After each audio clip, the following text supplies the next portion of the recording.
My mum suffered a catastrophic heart attack in her sleep on the night, sometime on the night of Saturday the 5th of April, the 6th of April 2014.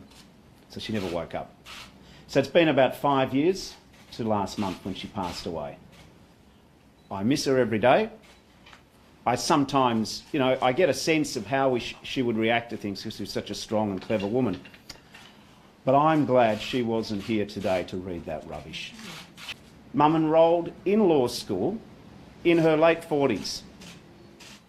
Then she went to the bar.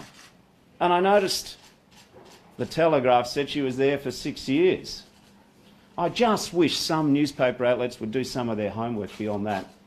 She got about 9 briefs in her time. It was actually a bit dispiriting.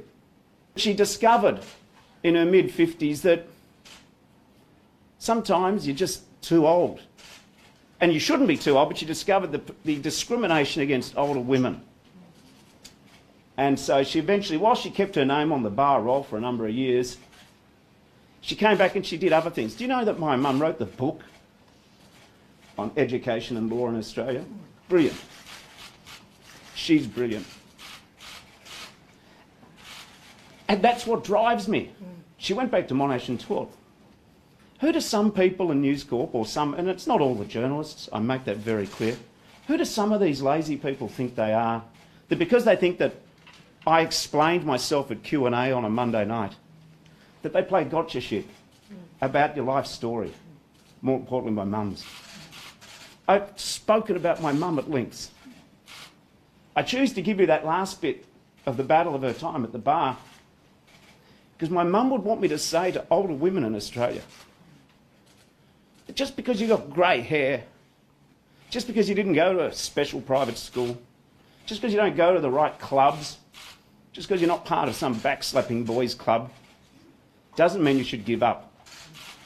What I said at Q&A is what drives me. My mum is the smartest woman I've ever known. It has never occurred to me that women are not the equal of men. It's never occurred to me that women shouldn't be able to do everything. That is why I work with strong women. That is why I believe in the equal treatment of women. And she would never give me the free ride. She'd say, look it up. Look it up. So I'd say to whoever thought they organised a political hit on me in the election to cast some doubt, I can hear my mum now saying, don't worry about that rubbish. But you might tell whoever's pulling down a 6-figure sum at the Daily Telegraph, look it up, look it up. All of what I've said is all of what has been said before. Thank you.